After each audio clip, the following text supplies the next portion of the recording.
Mulher virtuosa, quem a achará? O seu valor muito excede ao de rubis. O coração do seu marido está nela confiado. Assim, ele não necessitará de despojo. Ela só lhe faz bem e não mal todos os dias da sua vida. Seja muito bem-vinda ao canal Central da Palavra, dedicado a você, mulher, com palavras edificantes feitas especialmente para abençoar a sua vida. Antes de assistir a esse vídeo, se inscreva no canal, ative as notificações, deixe seu like, um comentário e compartilhe com quem você ama. Glória a Deus, a paz do Senhor, queridos. Podem sentar. Uau, grandes emoções. Meu Deus, bendito seja o Senhor. Gente, eu estou muito feliz de estar aqui mais uma vez. Silencinho. Estou muito feliz de estar aqui mais uma vez. Glória ao nome do Senhor, numa data tão significativa. Celebrar a existência de uma igreja é uma grande bênção. Principalmente pós-pandemia, onde, infelizmente, nós vimos muitas igrejas fechando, né? O Senhor está assentado em um alto, sublime trono, Ele tem um controle de absolutamente tudo. E certamente Ele quer nos ensinar. Ele não permite que a gente passe por absolutamente nada sem um propósito. A Bíblia não fala que nós só teríamos dias felizes. A Bíblia fala que nós teríamos aflições nesse mundo. Mas Jesus deixou muito claro, tem de bom ânimo, eu venci. Né? Então, um evangelho que fala que você não vai ter problema, que toda a sua vida será colorida, e só é um evangelho mentiroso, gente, porque o próprio Jesus falou, no mundo tereis aflições, mas tem de bom ânimo, eu venci o mundo e vocês estão habilitados a vencer. E as dificuldades nunca vêm para nos esmagar, para nos destruir, mas uma vez que pertencemos ao Senhor, as dificuldades irão forjar o nosso caráter, irão nos ensinar, irão nos dar um coração mais humilde, irão nos fazer mais empáticos e solidários em relação aos outros. Deus não desperdiça absolutamente nada. E Ele quer trabalhar conosco em todo o tempo, não é? Então, quando a gente mundialmente vive algo como a gente está vivendo com a pandemia, temos muito a aprender. Quem tem ouvidos para ouvir, ouça. Ouça. Não é tempo de nós nos intimidarmos, nos esfriarmos, muito pelo contrário. Se nós orávamos antes da pandemia, é tempo de orarmos mais. Se nós amávamos o Senhor antes da pandemia, é tempo de nós amarmos Ele ainda mais. E tempo de sermos agradecidos, e tempo de sermos resposta na vida de outras pessoas, né? E essa primeira noite dessa celebração pelos 8 anos da Strong Tower, me fala de família. A igreja é família, e vocês que estão aqui fora do Brasil, a igreja é um pouco mais família. Não é assim? Quem tá longe aí do pai, da mãe, do sogro, da sogra, dos primos, dos tios, muitas vezes dos irmãos, a família se torna a mãe, a sogra, os irmãos, as irmãs, não é assim? E eu sei que é assim pelos muitos relatos que eu escuto. E o Senhor quer fazer uma grande obra no projeto que Ele inventou antes mesmo da igreja, que é chamado família. A igreja nada mais é do que a reunião de muitas famílias, a representação de muitas famílias. E a igreja em si é um corpo e é uma família, como nós acabamos de cantar. Uma família, sem qualquer falsidade. Isso é um desafio. Isso é um desafio. Sabe por quê? Porque na família de origem, você pode até tentar ser falso. Não vai rolar.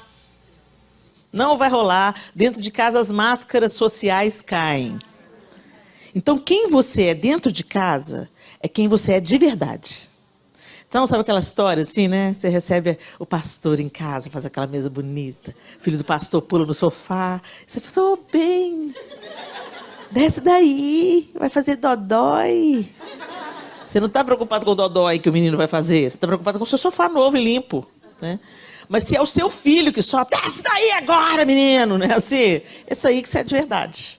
A história do oi bem e tudo foi o verniz social, né? Mas o Senhor quer nos fazer verdadeiros, de fato. E a ausência da hipocrisia, da falsidade, ela só existe fruto de um coração sincero diante de Deus. Por isso que Deus quer trabalhar dentro e transbordar, né? Essa história de Deus, Ele quer só o coração. Não, gente, Ele não quer só o coração, não. Ele comprou tudo, por inteiro. Mas certamente começa no coração a obra que Ele tem para fazer na nossa vida e vem para fora, né? E transborda. Essa é a obra que Deus quer fazer em nós. E para a gente falar e pensar sobre as nossas famílias, como é que a gente está vivendo o evangelho dentro de casa, e isso está afetando a igreja, e a igreja afeta a sociedade, né? É algo exponencial, meu bem. Exponencial? Ele que é o professor de matemática? Não, eu.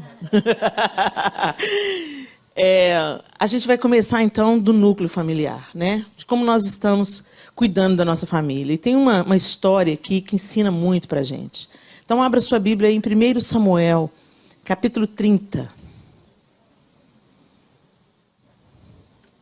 Eu prego muito sobre essa história, porque ela me impacta muito. 1 Samuel, capítulo 30, e nós vamos ler do 1 até o 19. Eu vou usar a versão NVI, ok? Se você tiver com uma versão diferente da minha, não se preocupe. É a mesma coisa, só que de um jeito mais mastigadinho, tá bom?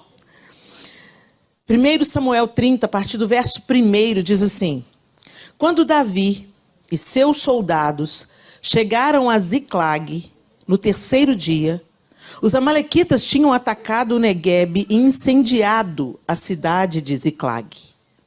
Levaram como prisioneiros todos os que estavam lá, as mulheres, os jovens e os idosos. A ninguém mataram, mas os levaram consigo quando prosseguiram seu caminho.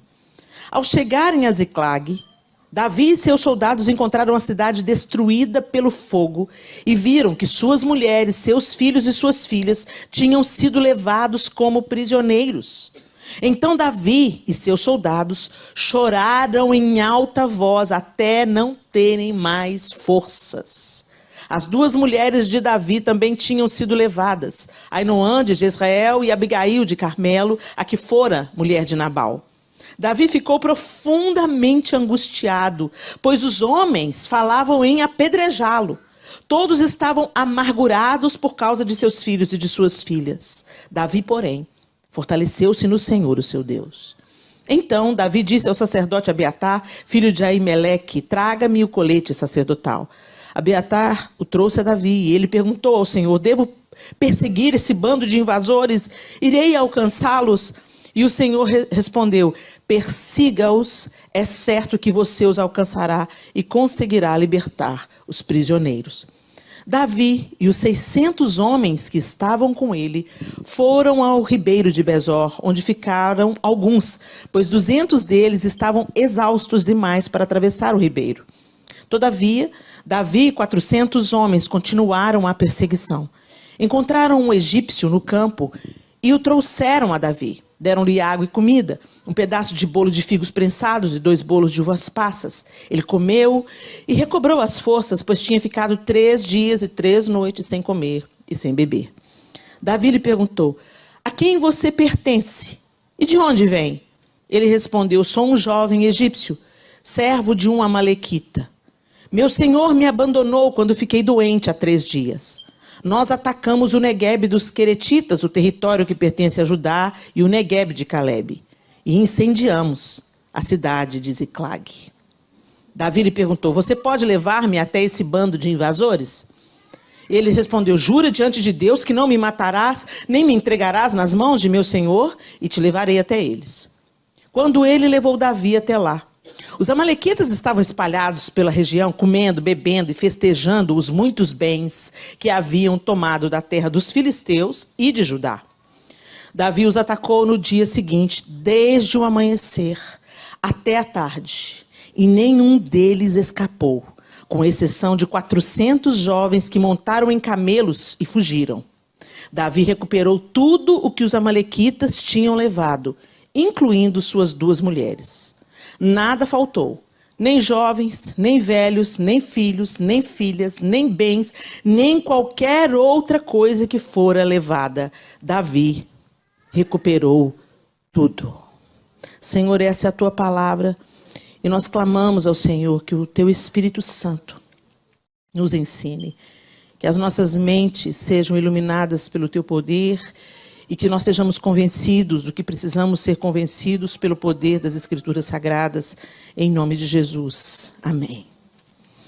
É tão interessante esse episódio.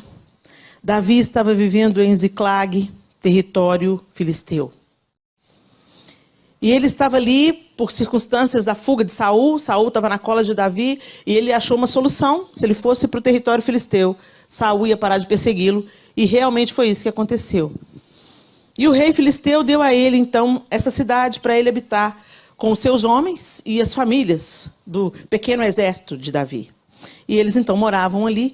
E Davi ficava atacando outros povos, enfim, fazendo pequenas guerras, né? E trazendo benefícios para os seus. E eles estavam voltando de onde? Eles estavam voltando, ele iria entrar em uma guerra contra o seu povo, mas os reis filisteus desconfiaram. No meio da batalha ele vai se voltar contra nós, leva Davi daqui.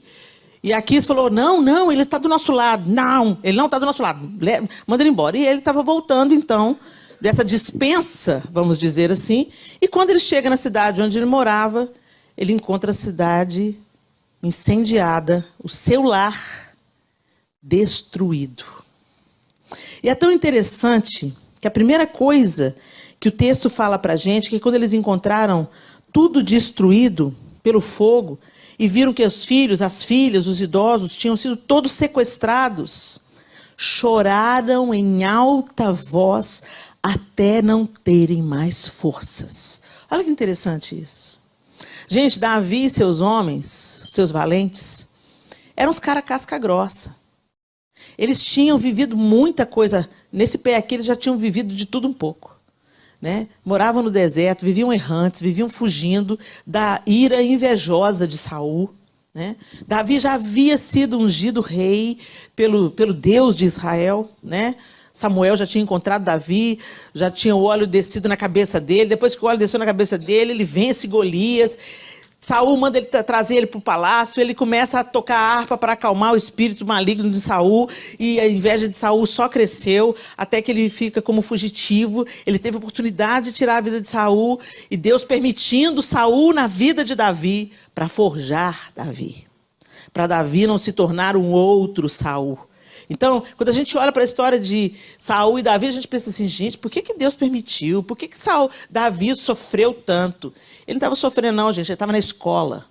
Então tem coisa que acontece na vida da gente para nos forjar primeiro, antes da promessa se cumprir. Deus não vai entregar uma faca na mão de uma criança.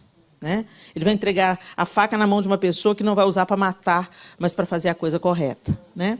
Então, aí ele volta, e esse é mais um episódio dramático na vida desses homens. Como se não bastasse tudo que eles viviam, eles voltam para casa. E os caras que já estavam acostumados a rachar a cabeça, os caras que já estavam acostumados a passar o fio da espada, quando a coisa toca neles, né? Quando a família deles é levada cativa, o texto está dizendo que eles choraram em alta voz. Vocês já viram um homem chorando em alta voz? Assim, isso é coisa de mulher, né, gente? Não é mais comum a nós, mulheres? Quando o negócio está muito apertado, a gente começa a chorar assim. A gente só vê homens chorando assim, normalmente, em alta voz, diante de uma perda radical. Diante de uma dor muito aguda, um luto terrível. Né? No velório de um filho, no velório de uma esposa amada. Aí você vê um homem. E é assim que esses homens estavam. E deixo uma primeira pergunta. Será que nós somos capazes de chorar pelas nossas famílias, pelos nossos filhos? Será que nós choramos por um filho desviado assim, em alta voz? Será que nós choramos por um irmão entregue ao vício, assim, em alta voz?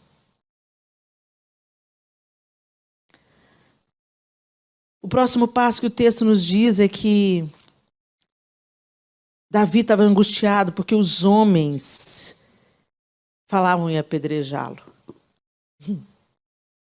Esses caras, eles eram capazes de viajar quilômetros só para pegar uma água que Davi estava com vontade de beber.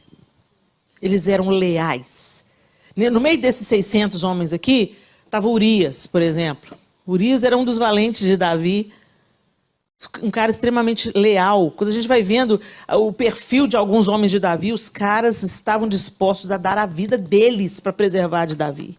Eles eram extremamente leais. Mas aqui mostra para a gente o nível da angústia desses caras, porque quando está dando alguma coisa errada na sua própria casa, a primeira intuito, a inclinação, o primeiro reflexo é você culpar alguém. É você transferir responsabilidade. Eles também não estavam em casa. Eles também estavam com Davi. E eles estavam com Davi por opção. Davi não estava arrastando ninguém, não. Mas a gente sempre quer transferir responsabilidade quando tem um problema grave na família. Às vezes o marido vira para a mulher e fala, é sua culpa, você não corrige esses meninos. A mulher vira para o marido e fala, é sua culpa, você nunca está presente, você trabalha demais. E a gente fica aquele jogo de empurra. Não é? Isso angustiou Davi. Mas onde a angústia Davi fez? Porém, fortaleceu-se no Senhor, o seu Deus. Ele não procurou se defender. Ele foi para Deus e ele buscou respostas de Deus. Ele falou assim, Deus, o que eu devo fazer? Qual é o problema que você está vivendo na sua família?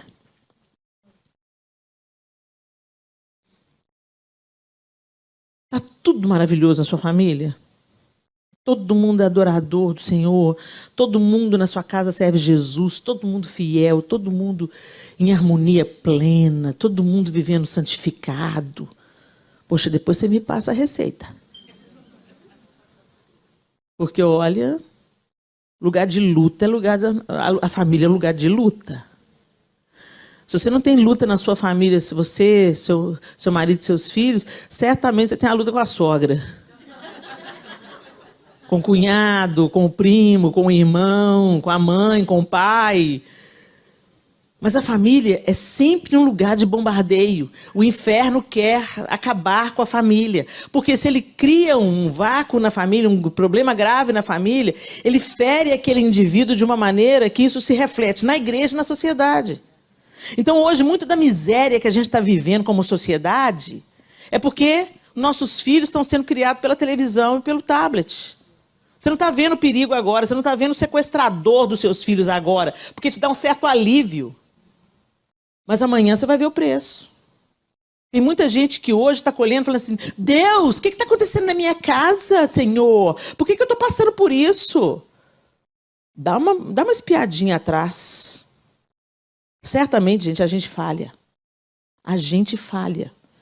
E ao invés de a gente ficar transferindo a responsabilidade para o outro, ou até culpando Deus, Senhor, eu te servi a minha vida inteira, minha filha está desviada dos teus caminhos. Não, a responsabilidade não é de Deus, não, gente. A gente tem que chegar diante de Deus de cabeça baixa e pedindo, Senhor, eu não sei onde que eu errei, mas certamente eu errei.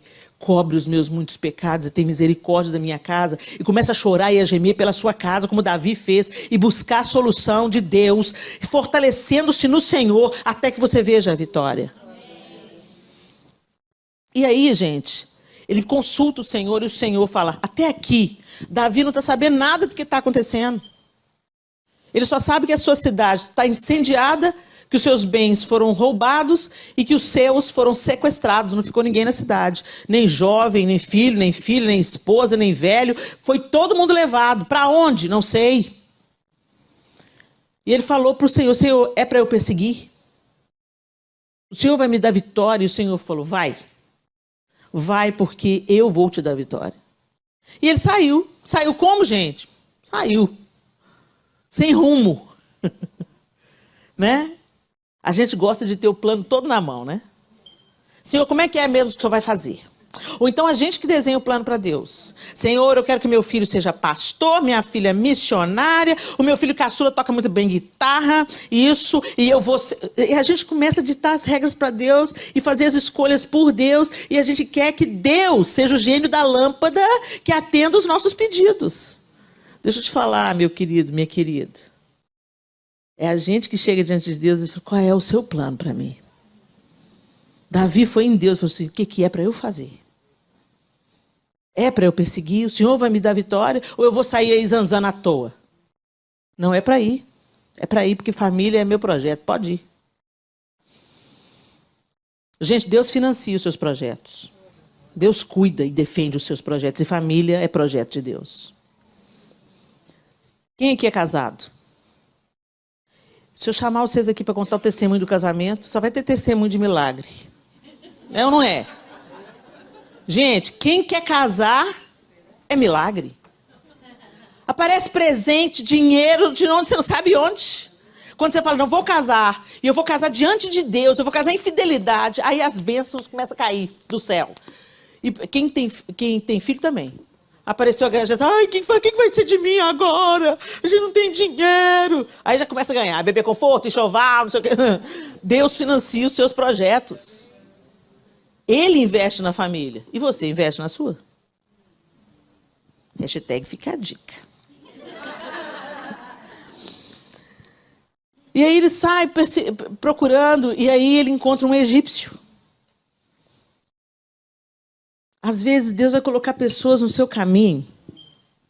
Talvez eu seja o egípcio na sua vida nessa noite. Aquela pessoa que vai te deixar saber quem sequestrou a sua família, em que direção que eles foram. Davi acha o cara quase moribundo, 3 dias sem comer, sem dormir, sem beber. Dá comida para o cara. Gente, abençoa as pessoas que estão no seu caminho. Quem passar no seu caminho precisando de ser abençoado, abençoa. Porque você não sabe as voltas que o mundo dá. O mundo não dá volta, não. O mundo capota. Você pensa que você está ajudando alguém, amanhã, é o que o pastor Maurício falou, lança o seu pão sobre as águas. Amanhã, a pessoa que você ajudou está te socorrendo. Trate bem todas as pessoas, honre todas as pessoas. E sirva a todas as pessoas. Por quê? Querendo garantir o seu de amanhã? Não. Porque foi isso que o Senhor mandou fazer. E ele tem um motivo muito sério para mandar fazer isso. Ele encontra o egípcio aponta o caminho. E ele então começa a perseguir os amalequitas. E encontra os amalequitas gastando, desperdiçando e se refastelando com tudo aquilo que eles tinham sequestrado e roubado de Judá e dos filisteus. Gente, essa história de família nos mostra que nós também estamos sob ataque. Às vezes, como Davi, você não consegue identificar imediatamente quem são os seus inimigos. Ele não sabia de imediato que foram os amalequitas. O texto não diz isso para a gente. Diz que só depois que ele encontra com o egípcio, é que o egípcio conta, eu sou servo de um amalequita, e o meu senhor atacou a cidade de Ziclag. Estava tudo destruído. Às vezes você não sabe quem são os seus inimigos. Você só está vendo que a sua casa está estranha, a sua família está estranha, mas às vezes de cara, às vezes por de fora, está a olhos vistos quem é que está saqueando a sua casa, quem é que está roubando a sua família. Quem é que está minando o seu casamento? Quem é que está sabotando a alegria da sua casa? Mas você mesmo não percebe. Então precisa de vir alguém de fora, um egípcio, um estrangeiro, de uma outra terra, para abrir seu olho. As áreas sob ataque nas nossas vidas são muitas. As finanças, o relacionamento com os filhos, o relacionamento conjugal, a saúde física e os relacionamentos com as demais pessoas. Davi foi atacado porque ele não vigiou a própria casa. Ele estava pleiteando outras guerras, tentando entrar em outras trincheiras, enquanto a sua casa estava descoberta. Quantas vezes a gente quer servir a igreja? Isso é legítimo, é uma consequência. Se você nasceu de novo, a sua vida vai se derramar na vida de outras pessoas. Mas isso não começa na igreja, começa em casa e transborda para a igreja. O que o pessoal está pensando? Que fazer a obra de Deus é abandonar a família. Então tem gente que fala assim, não, eu cuido das coisas do Senhor e o Senhor cuida das minhas. Me mostra esse versículo. Eu já procurei, não achei. Eu já procurei, não achei. Tem muita gente aí... Gente, mas eu creio que quando Deus me entrega uma missão e eu estou vivendo em obediência, sim, Ele é a minha retaguarda. Ok? Eu creio nisso. Mas muitas vezes nós somos tentados a transferir a responsabilidade porque a gente não quer lidar com o pepino. Você não quer desembrulhar aquele pacote difícil. Então o que você faz? Você foge para a igreja. Você não está servindo a igreja, você está fugindo de casa. Porque quando você chegar em casa, você vai encontrar com seu marido que ainda não é convertido. E está lá, chapado, falando bobagem. Você vai encontrar com aquele seu filho que não quer saber do evangelho. Está totalmente tomado pelo humanismo, cauterizado a mente dele. Você não quer lidar com a sua esposa, rixosa, encrenqueira. É crente a bicha, mas só Jesus na causa.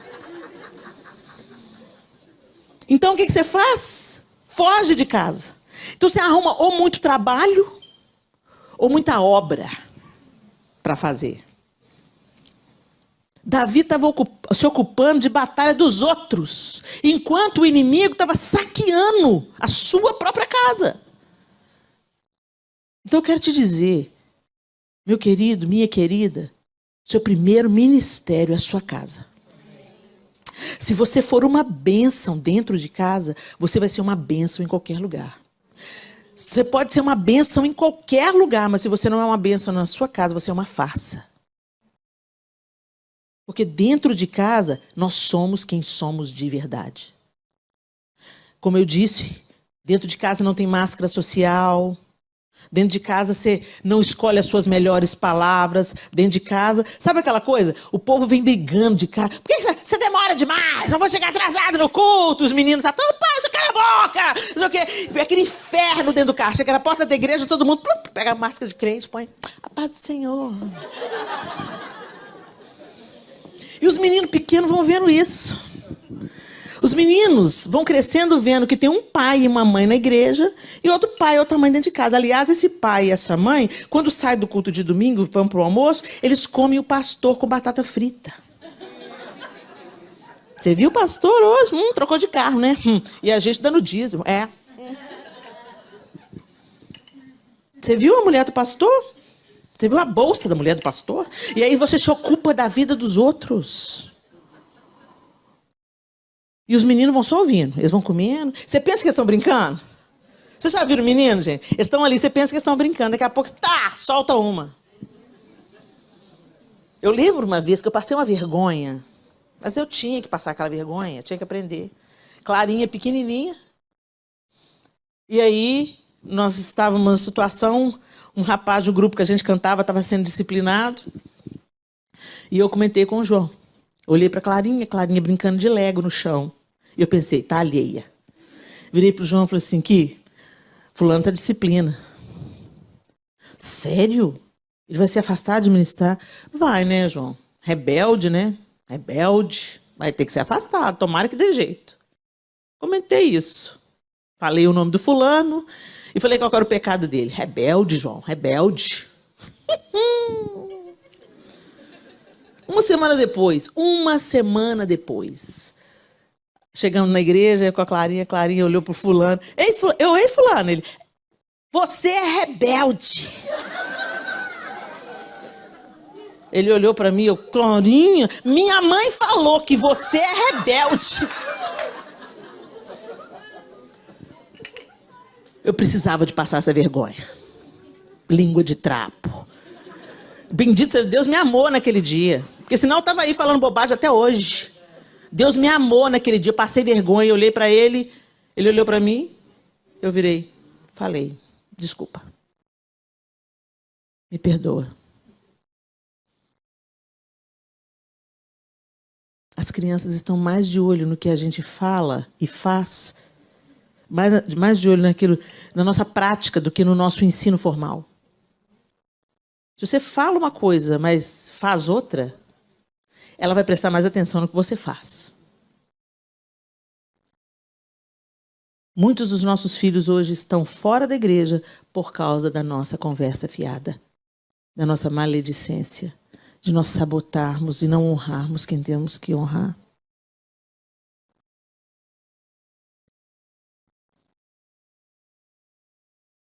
Essas questões estão sempre diante de nós.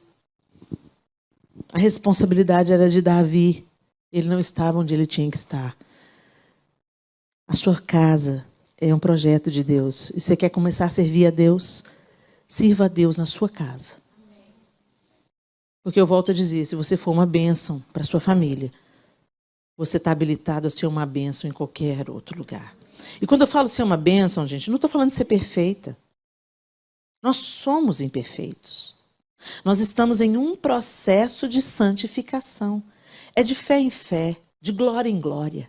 Até ser dia perfeito, até aquele grande dia onde nós o veremos como Ele é e seremos então como Ele é.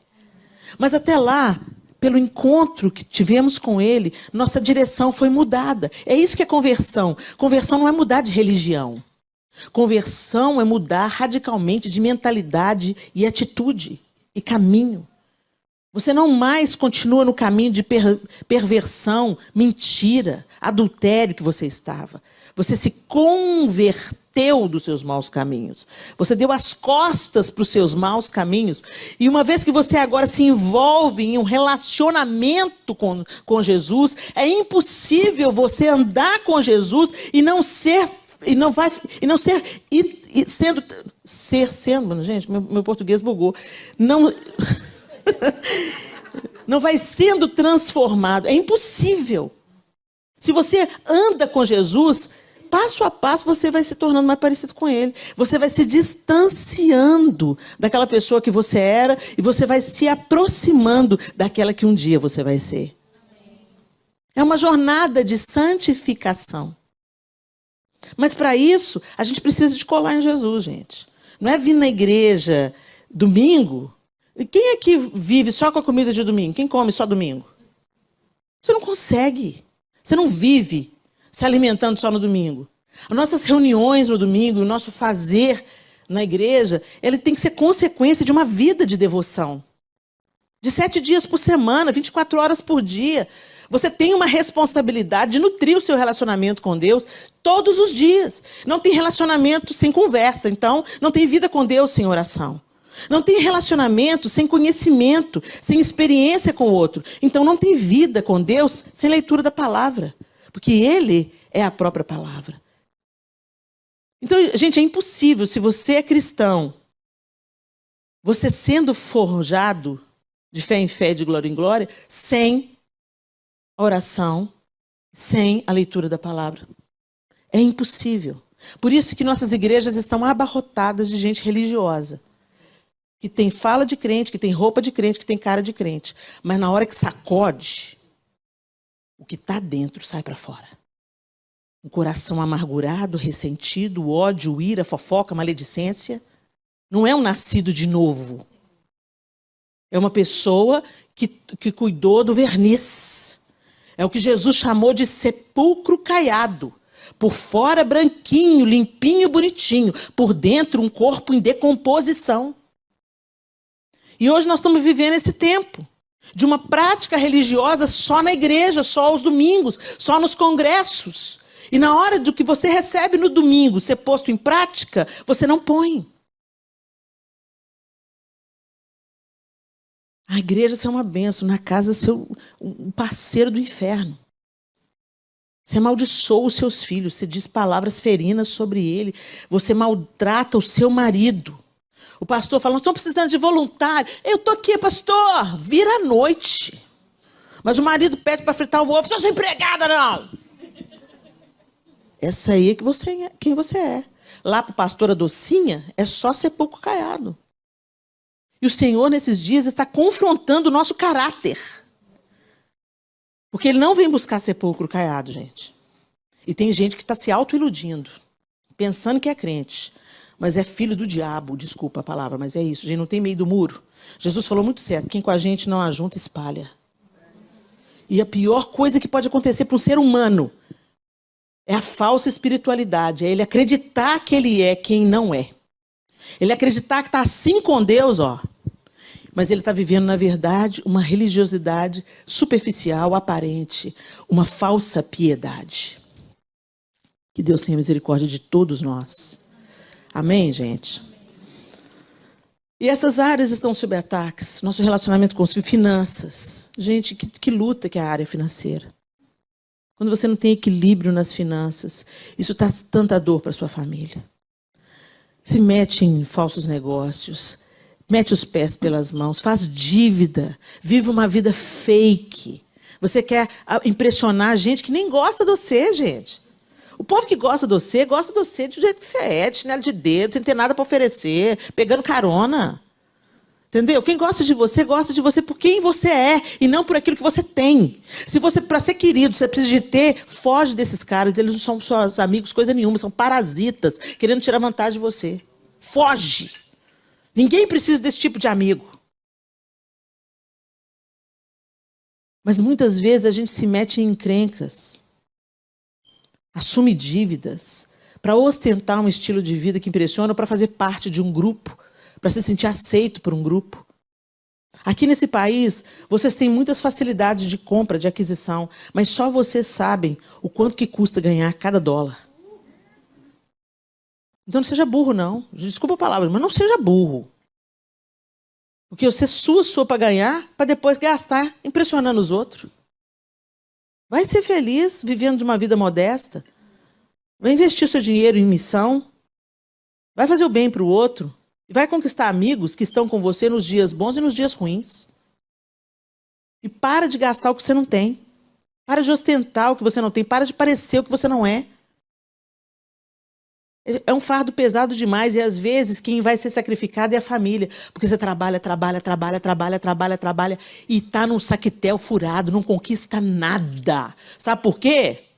Porque está gastando para os seus deleites, para os seus prazeres, para fazer o que não é agradável aos olhos do Senhor, e para isso você está cozinhando a sua família. Você está sacrificando a sua família. Não, Helena, engano seu. Eu estou fazendo pela minha família. Mentira. A sua família, o seu filho não precisa do último iPhone. Ele precisa de um pai presente que olha ele nos olhos e confronta quando ele precisa ser confrontado. Que sabe, conhece os amigos dele pelo nome e sabe onde ele está e fazendo o que com quem. Isso é amor. Não é dar o último iPhone. E a gente entra no círculo do hamster, sabe? E começa a praticar o que o mundo pratica, porque meu filho tem que estudar em tal escola, meu filho tem que ter tal tênis, meu filho tem que frequentar tal lugar. Gente, eu vou contar uma coisa. Isso é coisa de brasileiro. Coisa de brasileiro. Porque você conhece aí uns judeus milionários aí? Gente, os bichos são inteligentes, eles não gastam com churumelas, não. Sabe fazer negócio, sabe a hora de gastar, sabe a hora de guardar, e não anda ostentando que não tem. Agora a gente não tem onde cair morto, mas tá com a bolsa da Louis Vuitton. Lá no Brasil, não sei aqui não, mas no Brasil tem um lugar que aluga a bolsa de marca. É fundo do poço! Fundo do poço! Aluga Rolex. Para quê? Para você parecer. Jesus detesta esse negócio de aparência. Não aparenta. Não aparente. Seja, gente, o rei de toda a glória, que mora onde as ruas são de ouro, nasceu lá em Nazaré. Quer dizer, em Nazaré não, nasceu em Belém, por acidente. Porque não tinha lugar para ele. O berço dele foi o lugar onde punha comida de animal. Foi um acidente, Helena. Não foi acidente, não. O Senhor podia ter nascido em Jerusalém e ficar na hospedaria mais bonita. É porque era o propósito de Deus. Jesus nasceu em Belém por acidente, numa estrebaria, porque não tinha lugar na estalagem. Morou em Nazaré, que até hoje é um ovo, um lugar miserável. E operou a sua maior parte dos milagres em Cafarnaum, uma vila de pescadores. Uma vez eu ouvi uma mensagem do pastor, falou assim, Cafarnaum, casa na praia! Eu falei, Jesus, o que estão fazendo com o evangelho, Jesus? Não, gente. Gente, lá tem as ruínas. Em Cafarnaum tem as ruínas das casas. Entendeu? Tem o sítio arqueológico de Cafarnaum. As casinhas dos pescadores, gente, era 3x3, 4x4. O povo dormia no telhado, lá de fora, dentro eles guardavam as coisas. O banheiro devia ser os matos em volta, porque dentro dos barracos não tinha casa. A casa de Pedro, onde aconteceu o milagre, está lá, a ruína da casa da sogra de Pedro. Um casebre, gente. Vila de pescadores, não era casa na praia, não. Era vila de pescadores. E foi esse lugar que Jesus escolheu habitar, o rei de toda a glória. E a gente, cheio de pecados, cheio de problema, querendo ostentar a bolsa da Michael Kors. Não, a Michael Kors é possível. Chanel, Louis Vuitton e etc. Gente, perceba, você tem uma bolsa Chanel, uma Louis Vuitton, não se sinta culpado, pelo amor de Deus, eu não vim aqui trazer acusação sobre você, não. Não é disso que eu estou falando. Eu estou falando quando isso se torna o seu objetivo na vida. Você se mata de trabalhar, negocia as horas com a sua família, para ostentar um estilo de vida que não tem nada a ver com aquilo que Deus valoriza. Caixão não tem gaveta. Herança é o que você deixa para as pessoas. E ela pode ser destruída em pouco tempo, consumida em pouco tempo. Mas legado é aquilo que você deixa nas pessoas. E para isso tem que ter presença, tem que ter amor, tem que ter afeto, tem que ter abraço, palavra de afirmação, formar o caráter. Gasta tempo com seus filhos, semeia no seu casamento. Às vezes você está gastando aí com plástica, botox, bolsa de marca, mas seu marido quer te ver pelas costas, porque você é chata. É o coração alegre que aformoseia o rosto, linda. Põe cada coisa no seu devido lugar, gente. Primeiro, vencer. As demais coisas serão acrescentadas. Em primeiro lugar, o reino de Deus, a sua justiça, os seus propósitos, os seus valores, a sua vontade perfeita. O resto vem como consequência. Se você é um filho de Deus envolvido com as coisas de Deus, o seu dinheiro serve ao Senhor e não é o seu dono. Nós nos tornamos escravos do dinheiro. Nós é que servimos ao dinheiro e não ele nos serve. E isso está sacrificando e destruindo e dividindo famílias. Deus tem misericórdia de nós, gente. As finanças são uma área de ataque. A saúde é uma área de ataque. Por quê? Por causa dessa vida doida, você não se cuida. Come mal. Não tem tempo de descanso. Depois quer que Deus te sara. Você é mordomo do seu corpo. Você não é dono do seu corpo. Essa história de meu corpo, minhas regras. Não tem esse negócio não, gente. Você acordou hoje? Acho que sim, né? Está todo mundo aí? E o que você fez para acordar hoje? Foi mérito seu? Você só acordou hoje porque Deus te deu vida. Você só está respirando agora porque o Senhor tem mantido sobre você o fôlego da vida. O nosso corpo não nos pertence. O Senhor comprou por completo. Corpo, alma, espírito. Somos dele. Mas a gente se esquece disso. E mais grave, nosso corpo é templo do Espírito Santo. Onde habita Deus. Você vai lá no muro de Jerusalém, no muro das Lamentações de Jerusalém, os judeus não dão as costas para o muro. Eles vão fazer as suas orações e quando eles acabam as suas orações no muro, eles começam a andar de frente para o muro. Depois de alguns passos é que eles dão as costas. Por quê? Para eles é lugar sagrado. Eles tratam um muro com mais dignidade do que os cristãos tratam o templo. Come qualquer coisa, não dorme direito, consome porcaria, escuta conversa fiada, conversa igual uma matraca, e só o que não edifica.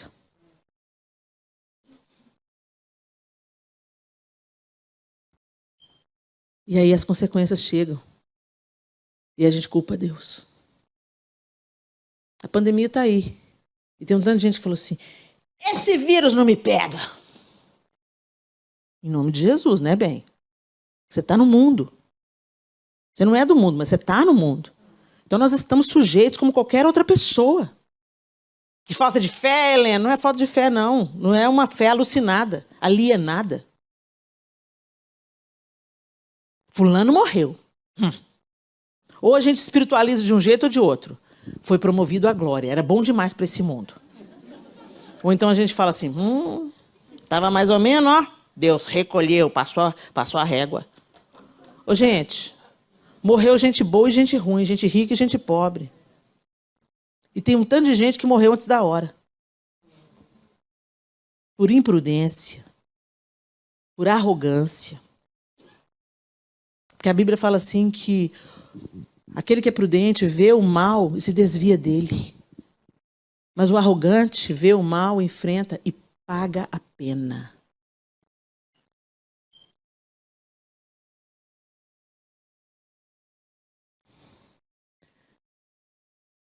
A sua saúde tem que ser gerenciada com sabedoria para a glória de Deus. Para que você desfrute na terra dias felizes. Sim, qualquer coisa pode ser o pretexto para a nossa morte. O Senhor sabe o que cada um vai ter que enfrentar. Graças a Deus a nossa vida não está à deriva. Mas que não seja pela sua negligência. Que não seja, sabe, por você não estar nem aí. Guarde os seus ouvidos do mal. Guarde a sua língua da perversidade. Guarde o seu coração da amargura. Guarde o seu estômago de exageros. São áreas de ataque. A vida conjugal. Um não cuidar do outro, não proteger o outro. O marido é a pré-figuração de Cristo. Então ele deve amar a esposa como Cristo ama a igreja. Ele deve promover a esposa como Cristo promove a igreja. Ele deve adornar e embelezar a esposa como Cristo faz com a igreja. E a esposa é a pré-figuração da noiva, a igreja. Então, não é difícil para a gente ser submissa, como a igreja deve ser submissa a Cristo. Não deveria ser um sacrifício para nós ser dóceis, amorosas, conselheiras, sermos a manifestação e a representatividade do nosso amado nas nossas relações. Mas somos rixosas, murmuradoras, respondonas, rebeldes, arrogantes.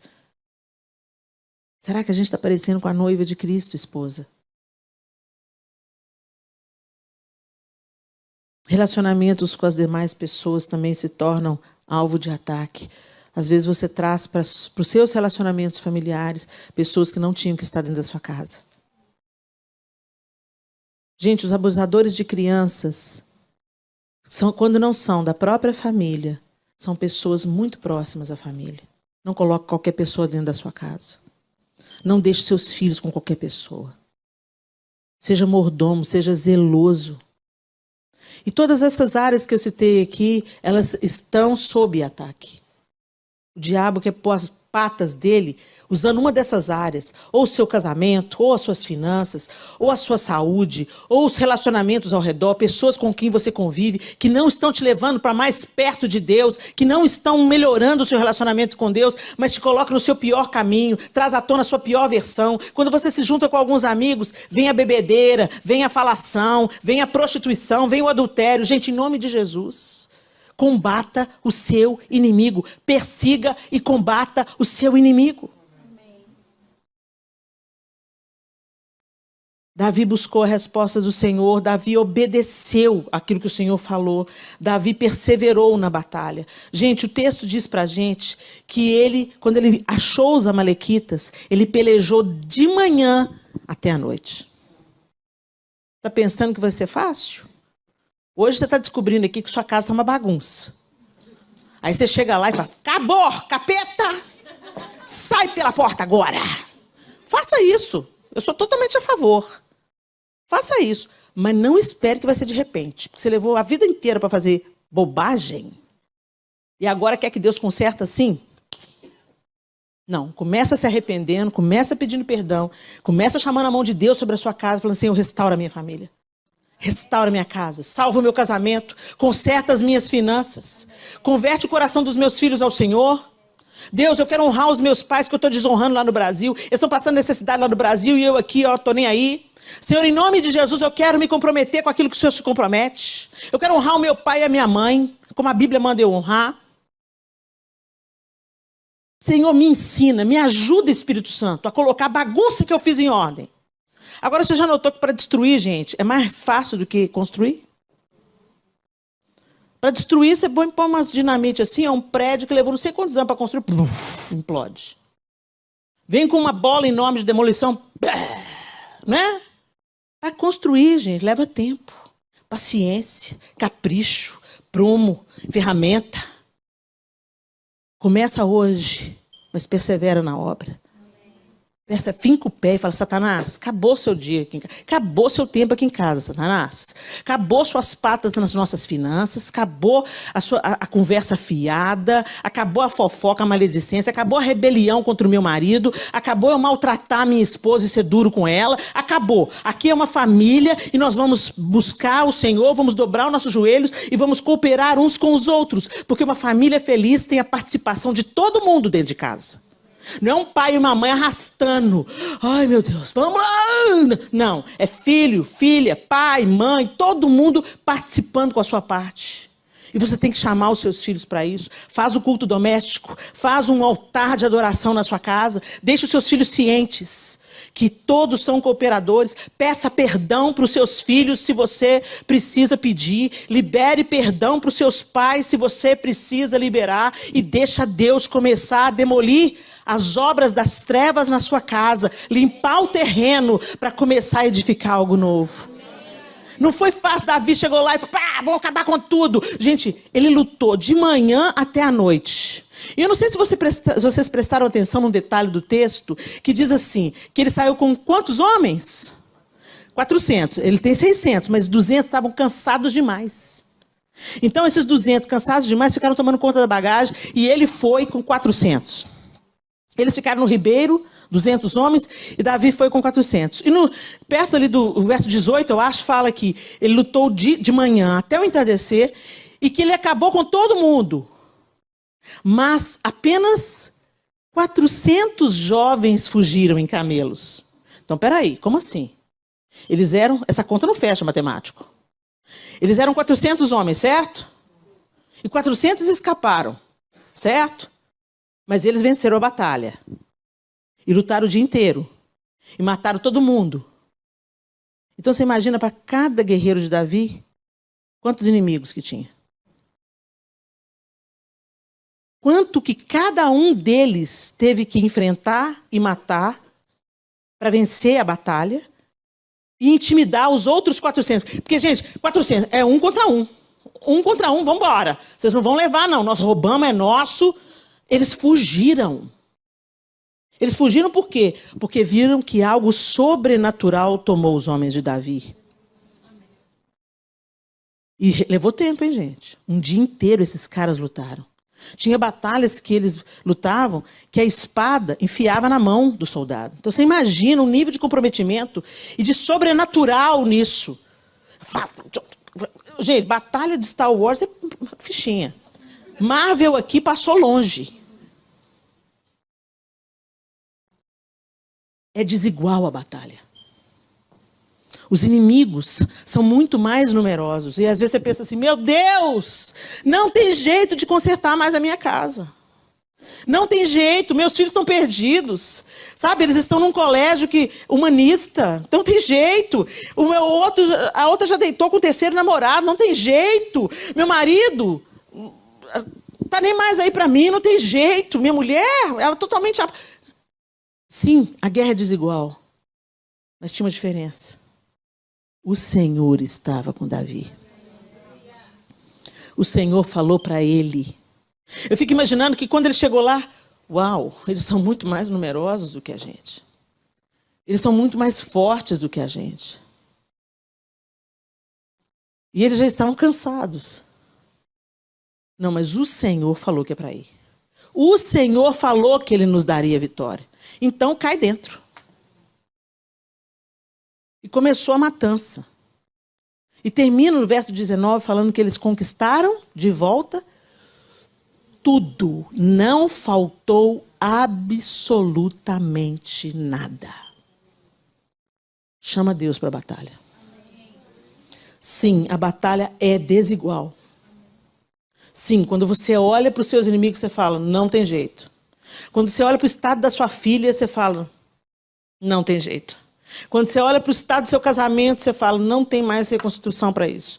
Quando você olha para a sua conta, a meleca que você fez, a bagunça que você fez das suas filhas, não tem jeito. Quando você olha para a frieza, para a apatia, para a indiferença, para o ódio dentro de casa, você fala, não tem jeito. Tem jeito sim, porque o Senhor é Deus. E Ele financia o seu projeto chamado família. Então dobre os seus joelhos, se arrependa diante do Senhor, assuma a sua responsabilidade, confesse os seus pecados, peça perdão ao Senhor e peça perdão para a sua família. Pai, peça perdão para os seus filhos e para a sua esposa se você tomou decisões erradas, que está fazendo eles comerem a consequência da sua decisão errada.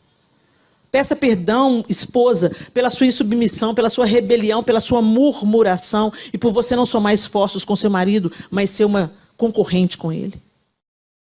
Peça perdão para os seus pais, se você tem vivido alheio, vivendo apenas para o seu próprio umbigo, desonrando seu pai e sua mãe, não se tornando cooperador na família. Peça perdão para os seus pais, se seus pais são idosos e têm experimentado apenas o seu desprezo ao invés da sua honra. Às vezes os pais adoecem, ficam idosos, debilitados e nós os abandonamos. Um homem e uma mulher de Deus não faz isso. Nós colhemos daquilo que plantamos, gente. Está na hora da gente repensar as nossas sementes para termos novas colheitas. Às vezes você pensa que é o diabo cerceando na sua vida. Não é não. É só o tempo da colheita que chegou. É muito sério. E hoje a gente vê uma sociedade fragmentada, golpeada. Homens e mulheres alcoólatras. Filhos envolvidos com drogas de toda sorte. Terceiro, quarto, quinto casamento. Uma vida toda bagunçada. Volto a dizer, eu não vim aqui te trazer acusação, não. Às vezes você está no terceiro casamento, que seja o último. E que esse aí seja um casamento que passe a glorificar o nome do Senhor. Você não pode mudar tudo que ficou para trás. Muita coisa você pode ir lá, voltar, pedir perdão, se arrepender, corrigir. E o sangue de Jesus vai apagar. Mas você vai ter que lidar com as consequências. Mas viva de um jeito diferente daqui para frente. Aprenda com os seus erros. Começa de novo. Deixa Deus restaurar. Deixa Deus restituir o que foi roubado pelo inimigo. Deixa Deus te devolver o que os amalequitas levaram da sua vida. Os amalequitas do século 21. Que estão saqueando a sua vida. E que você seja contado como Davi. Um homem que quando percebeu o que estava acontecendo na sua casa, com a sua família, chorou em alta voz, buscou em Deus direção, obedeceu ao que Deus instituiu, porque o próprio Deus proveria todas as coisas. Ele proveu o egípcio para dar direção, e ele proveu força e vigor para se batalhar por várias horas, numa luta desigual, e ainda assim prevalecer. E finalmente o Senhor restituiu o que foi roubado a Davi. Deus quer transformar a sua casa, a minha casa, num luzeiro. Quando Deus pensou a família, Ele não pensou só sobre um homem e uma mulher vivendo felizes para sempre. Isso é Hollywood. Isso é conto da Disney. Quando Deus pensa a família, Ele pensa a família como uma pré-figuração de Cristo e a igreja. Desde a primeira família, estava se apontando para o encontro de Cristo e a noiva, o casamento. E ele será tão excelso, magnífico e completo que os nossos casamentos não serão mais necessários. Mas hoje os nossos casamentos deveriam apontar para aquele casamento. O casamento não é um lugar que uma mulher e um homem casam primordialmente para ser felizes, mas casam-se para glorificar o nome de Deus. E casam-se para fundar uma nova geração, estruturada, equilibrada e cheia do Espírito Santo. Mas é isso que a gente está vendo, gente? Nós fomos enganados, nos deixamos enganar, essa é a verdade. Porque se a gente não enche o nosso coração da palavra de Deus, a gente enche o nosso coração dos enganos do diabo. A gente se investe em entretenimento, em férias, em roupa, em casa bonita, em carro, mas a gente não investe em oração, em discipulado, em inculcar nas crianças a palavra de Deus. Eu ensinei os meus filhos no caminho que eles deviam andar. Mas do alto dos meus 53 anos, eu posso dizer a você, eu voltaria atrás e faria muita coisa com mais intensidade, com mais intencionalidade. Eu dependeria mais de Deus e menos dos meus talentos.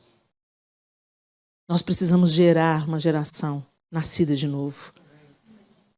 E isso não basta só levantar com eles de manhã e ler a Bíblia. Você tem que levantar com eles, ler a Bíblia, inculcar a palavra, fazer eles decorar versículo, mas se ajoelhar e pôr a boca no pó e falar: Espírito Santo de Deus, convence o meu filho da justiça, do pecado e do juízo. Porque nós não convencemos os nossos filhos, nós plantamos a semente, mas o Senhor convence. Mas a gente provê os nossos filhos de tudo. Boa escola, comida, a gente se mata para dar para eles o melhor, mas não dá o principal. Jesus não mandou a gente fazer mais nada, ele mandou a gente fazer discípulos. Se eu fizer discípulos de Cristo, nós teremos uma sociedade equilibrada, nós teremos cidadãos comprometidos com a verdade, com a honestidade, com a hombridade, com a santidade. E a sociedade se beneficia disso. Mas o diabo manteve a gente bem entretido e ocupado em fazer coisas com as nossas próprias mãos para a nossa própria glória, e nós investimos naquilo que é passageiro. E aleijamos a próxima geração, mimando de todas as formas, não dizendo não, e procurando dar a eles tudo o que nós não tivemos. Mas, inclusive, o que você não teve, fez de você quem você é. Mas a gente quer dar para os nossos filhos tudo. E é isso que está matando eles. É isso que está deixando o menino de 11 anos depressivo, sem significado, sem sentido, uma vida sem rumo, sem graça. Que seja diferente, gente. Que os nossos casamentos voltem ao plano A. Que a gente seja livre do egoísmo, da idolatria do ego e da busca de construir castelos de areia que parecem sucesso, mas que está sacrificando no altar do entretenimento tudo o que é sagrado. Deus tenha misericórdia de nós. E que os nossos filhos aprendam nos nossos olhos a ver o amor de Deus, a compaixão de Deus e a obra da cruz, para que eles vivam e vivam abundantemente. Que sejam felizes, não interessando o que está em volta. Porque não é o que está em volta que faz a gente feliz. É o que está dentro. Feche os seus olhos. E eu quero que você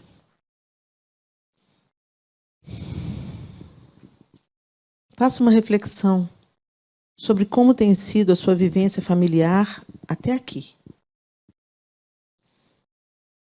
Você que é casado, como é que está o seu relacionamento conjugal?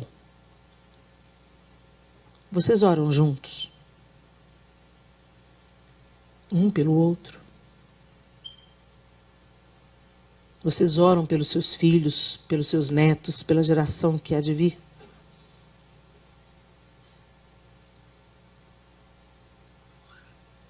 O que que vocês estão semeando para o futuro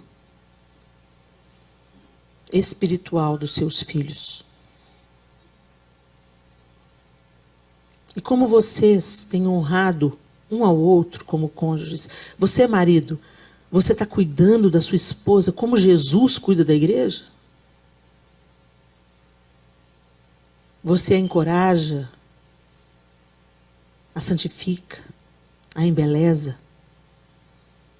Você é instrumento de cura na vida da sua esposa ou você é a doença? E você, esposa? Será que as coisas que você faz para o seu marido, para os seus filhos, você faz como para o Senhor?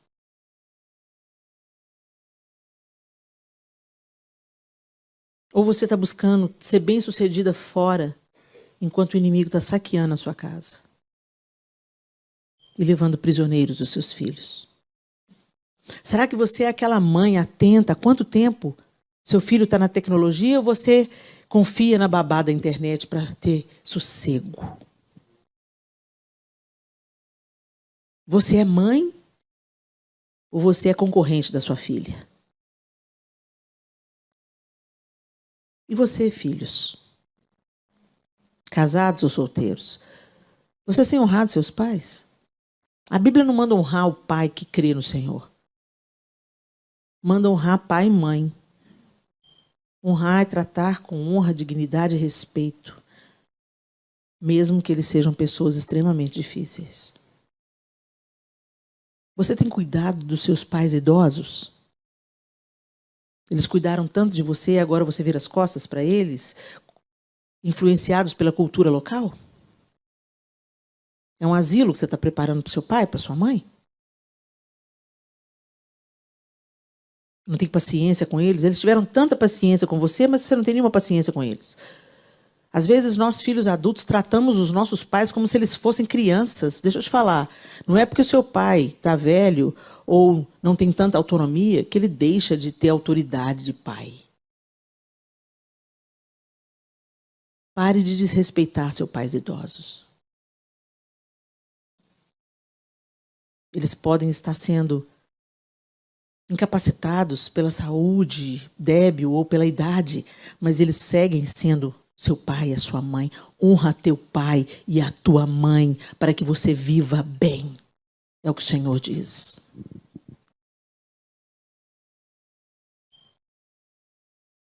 Filhos solteiros que vivem nas casas, ainda na casa dos pais, deixa eu te falar. O sucesso da família também depende de você. Tem um trabalho que é seu. Respeite seu pai e sua mãe. Moça, se você não respeita seu pai, você não vai respeitar seu marido. Moço, se você distrata sua mãe, é exatamente isso que você vai fazer com a sua esposa. A nossa família de origem é o treinamento para nós estabelecermos a nossa própria família com honra, com dignidade, da maneira certa. Peça perdão. Libere perdão. Deixa Deus sarar a sua casa. Permita que o Senhor te guie ao lugar da batalha, onde você vai ter que se posicionar e destruir os saqueadores da família. Senhor, nós te agradecemos por essa noite. A mão do Senhor nos reuniu aqui. Esse texto traz tantas verdades contundentes e desconfortáveis, Senhor. Mas nós não queremos viver entregues à ignorância ou a discursos agradáveis, mas falsos. A tua palavra confronta e a tua palavra também diz que o Senhor corrige o filho a quem ama. Obrigado, porque se o Senhor ainda nos corrige, é porque ainda há esperança para nós. Que a tua palavra cumpra o papel para o qual ela foi designada nessa noite. E que ela se torne uma poderosa semente nos nossos corações e na nossa memória, para produzir frutos de arrependimento que redundem em glória para o seu nome e conserto nos nossos lares. Cada lar aqui representado seja modificado pelo teu poder. Que as finanças sejam saradas e organizadas. Que o coração do marido se converta à esposa e o da esposa ao seu marido e de ambos ao Senhor. E que os filhos, vendo os pais convertidos uns aos outros e ao Senhor, também se convertam a ti. Alinha aquilo que precisa ser alinhado. Arranca o que precisa ser arrancado, Senhor. e que a sua glória se estabeleça, o seu trono seja estabelecido dentro da nossa casa e transborde para alcançar a tantos outros que estão carentes e necessitados de referências nessa terra. Que a nossa vida e a nossa casa seja como uma lâmpada acesa na escuridão. Que sejamos sal e luz.